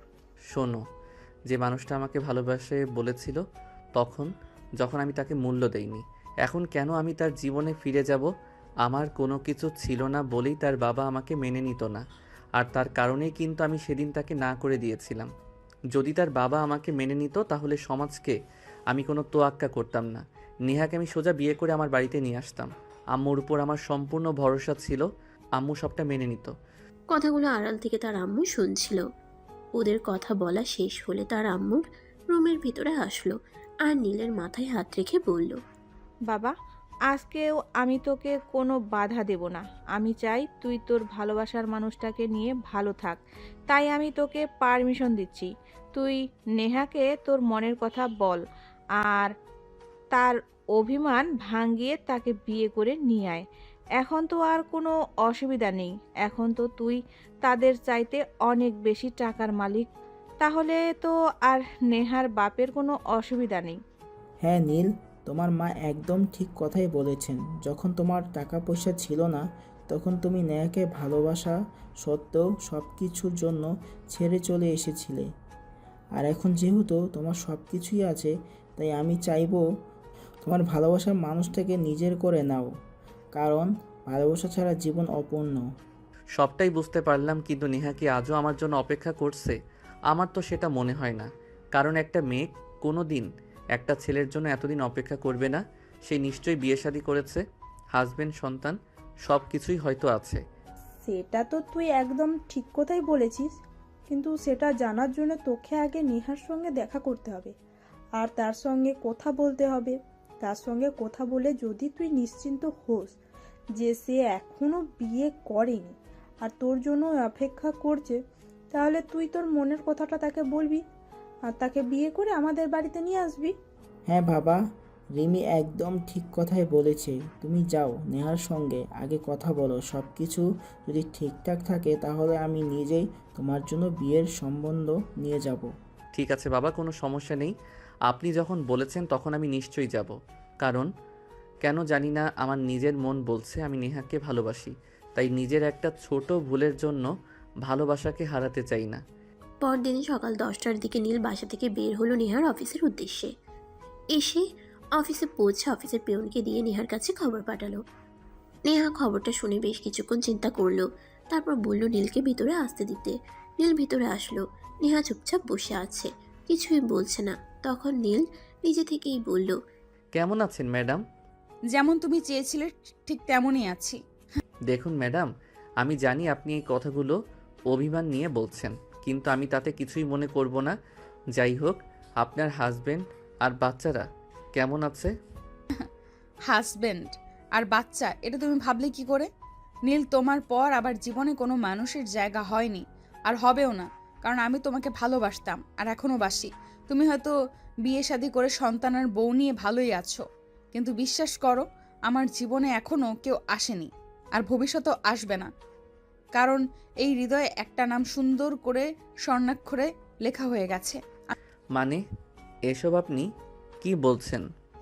আপনি এখনো বিয়ে করেননি, এখন আমার অপেক্ষাতে বসে আছেন? আপনি সত্যি বলছেন? আমি নেহা কখনো কোনোদিনও কাউকে মিথ্যা বলিনি। তোমাকে ভালোবাসতাম এই কথাটা যেমন সত্য, তোমার জন্য আজ অপেক্ষা করে আছি এই কথাটাও ঠিক তেমনি সত্য। তুমি আমার জীবনের প্রথম এবং শেষ ভালোবাসা। তোমার পর এই হৃদয়ে কারোর জায়গা হবে না। যাই হোক, বাদ দিন। স্যার কেমন আছেন? ওনার শরীর ভালো আছে তো?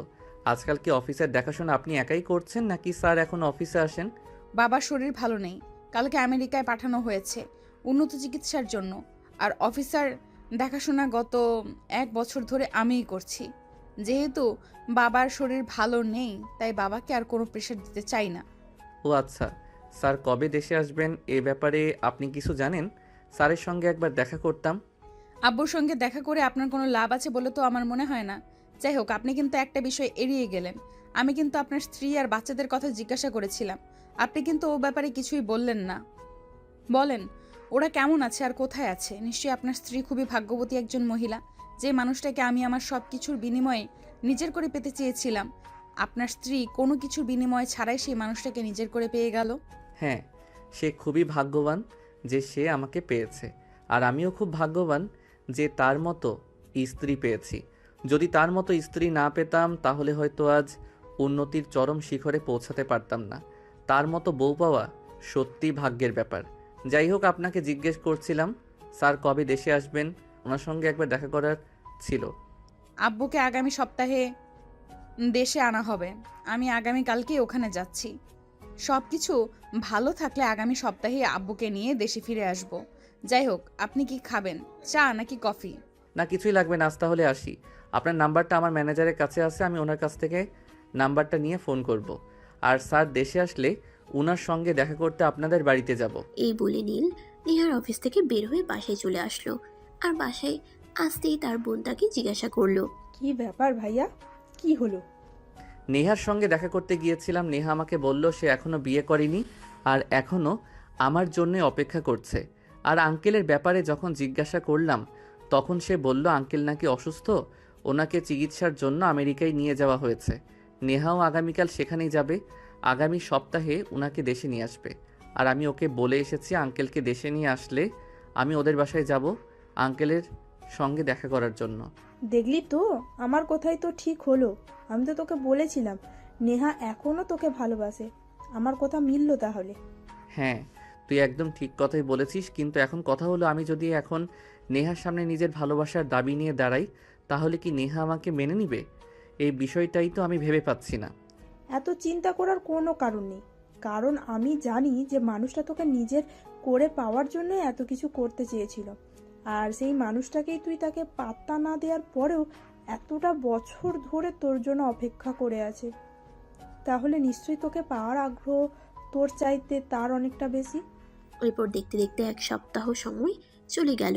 নীল তার ম্যানেজারের কাছ থেকে নেহার নাম্বার নিয়ে নেহাকে ফোন করে জানতে পারলো সে তার বাবাকে নিয়ে দেশে এসেছে।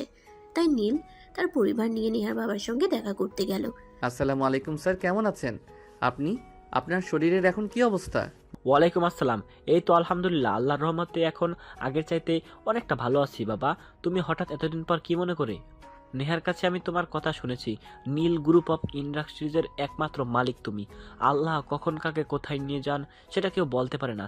সেদিন তোমার কিছুই ছিল না বলে আমি আমার মেয়েটাকে তোমার হাতে তুলে দিতে ভরসা পাইনি, কিন্তু দেখো, তোমাকে পাওয়ার জন্য আমার মেয়েটা এখনও সেই একাই বসে আছে, নিজের জীবনের সঙ্গে অন্য কাউকে জড়ায়নি।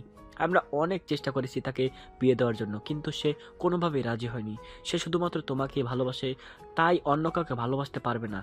সেটা আমরা জানি, তাই আপনার সঙ্গে কথা বলতে এসেছি।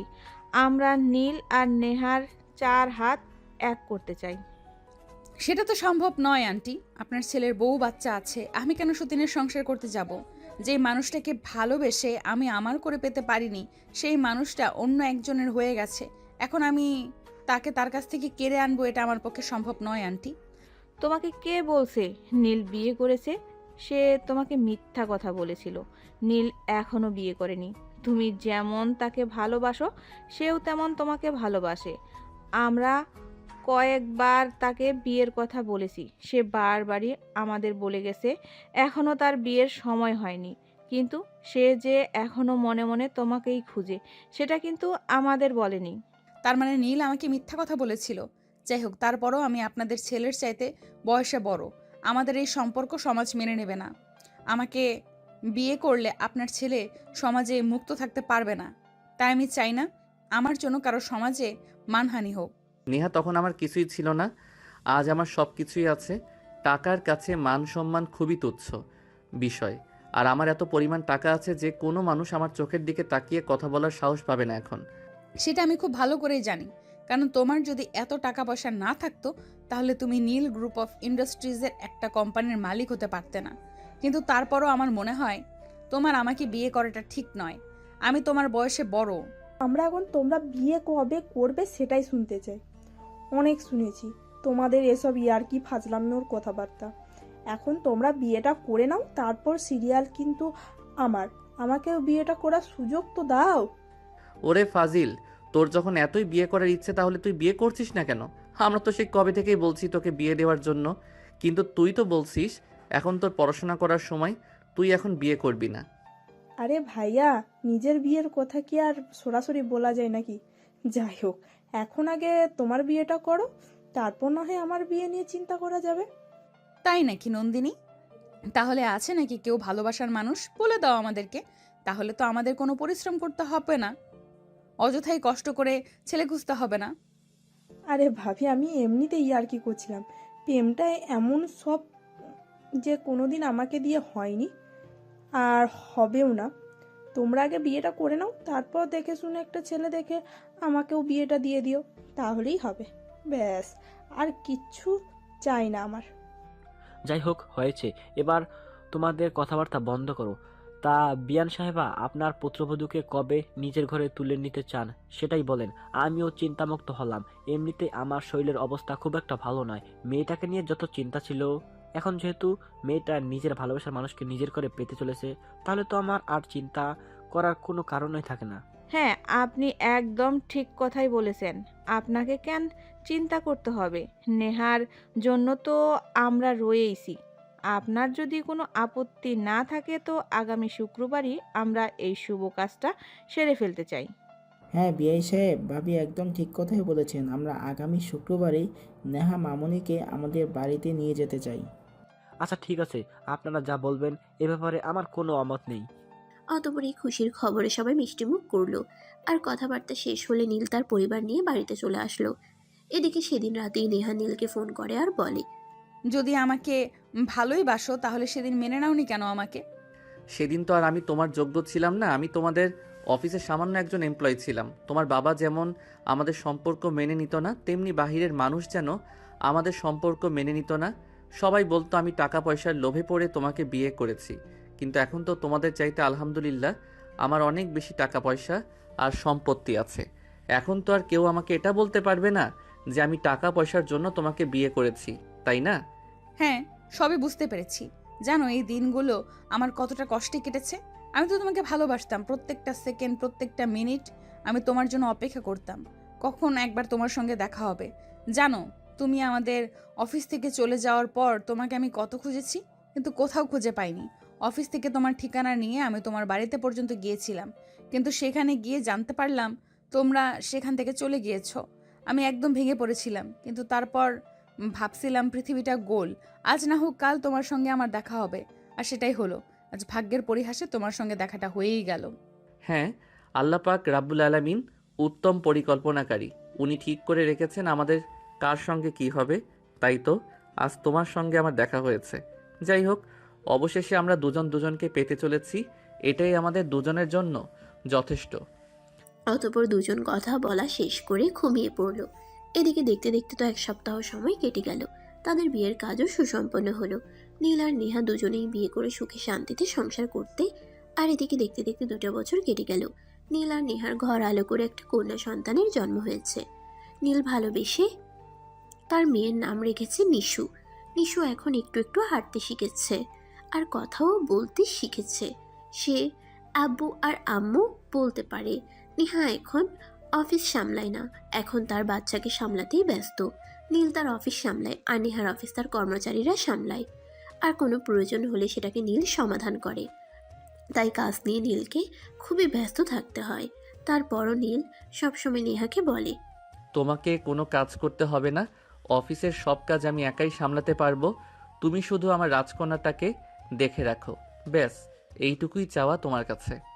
কিন্তু দুইটা অফিস একা সামলাতে তোমার অনেক কষ্ট হচ্ছে। আমি তোমাকে একটু হলেও সহযোগিতা করতে পারি। তাছাড়া আমরা চাইলেই আমাদের মেয়ের জন্য বাড়িতে আয়া রাখতে পারি। না, সেটার কোনো প্রয়োজন হবে না। একটা সন্তান মায়ের কাছে যতটা কমফোর্টেবল হয় অন্য লোকের কাছে ততটা কমফোর্টেবল হয় না। তাই আমার যত কষ্টই হোক আমি সবটা সামলে নেব, কিন্তু তোমাকে আমার মেয়েকে সামলাতে হবে। আমার মেয়ে আমার কাছে 7 রাজার ধন, এর চাইতে বড় সম্পদ আর কিছুই হতে পারে না। তাই বুঝি মেয়েকে শুধু তুমি একাই ভালোবাসো আর আমি ভালোবাসি না? মেয়ের প্রতি কি আমার কোনো আগ্রহ ইন্টারেস্ট নেই নাকি? আমি সেটা তোমাকে বলিনি। মেয়েকে আমি যতটা ভালোবাসি ঠিক ততটা তুমিও ভালোবাসো, কিন্তু তারপর আমি তো বাবা, আর মেয়েদের প্রতি বাবার একটু ভালোবাসা বেশিই থাকে। হয়েছে হয়েছে, শাক দিয়ে আর মাছ থাকতে হবে না। আমি খুব ভালো করেই বুঝি তুমি কি বলো আমাকে। আরে বাবা, লক্ষ্মী বউটা আমার রাগ করে কেন? আমি তো তোমাকেও অনেক বেশি ভালোবাসি, এমন করে না প্লিজ। এভাবে কথা বলতে বলতে নিশুর পাশে শুয়ে দুজনেই ঘুমিয়ে পড়ল। দুজনও ঘরে ঘুমাচ্ছিল। তখনই নিশু কান্না করছিল, সেটা তারা কেউ খেয়াল করলো না। পাশের রুম থেকে নীলের আম্মু এসে নিশুকে নিয়ে গেল। নিশু বিছানায় প্রস্রাব করে দিয়েছিল, তাই কান্না করছিল। নীলের আম্মু নিশুকে নিজের কাছে নিয়ে ঘুম পাড়িয়ে দিল। মাঝরাত্রে যখন হঠাৎই নিহার ঘুম ভাঙে, সে নিশুকে খুঁজতে থাকে। বিছানায় খুঁজে না পেয়ে সে তো চিৎকার দিয়ে ওঠে। এই নীল, তাড়াতাড়ি ঘুম থেকে ওঠো। নিশু তো এখানেই ঘুমিয়েছিল। নিশু কোথায় গেল? হ্যাঁ তাই তো, নিশু তো এখানেই ঘুমিয়েছিল। নিশু কোথায় গেল? দাঁড়াও আমি দেখছি। আম্মু, ওই আম্মু, তুমি কি মিশুকে তোমার কাছে নিয়েছো? হ্যাঁ নিশু আমার কাছে ঘুমাচ্ছে, তোরা ঘুমিয়ে পড়। তোরা দুজনই ঘুমাচ্ছিলি আর নিশু বিছানায় প্রস্রাব করে দিয়ে কান্না করছিল, তাই আমি তোদেরকে আর ডাক না দিয়ে নিশুকে আমার কাছে নিয়ে এসেছি। আরে বাবা, তুমি নিশুকে তোমার কাছে নিয়ে গেছো ভালো কথা, কিন্তু একবার আমাদের বলতে তো পারতে, তাহলে তো আর এভাবে আমাদের চিন্তা করতে হতো না। উফ আল্লাহ, এরকম কেউ করে?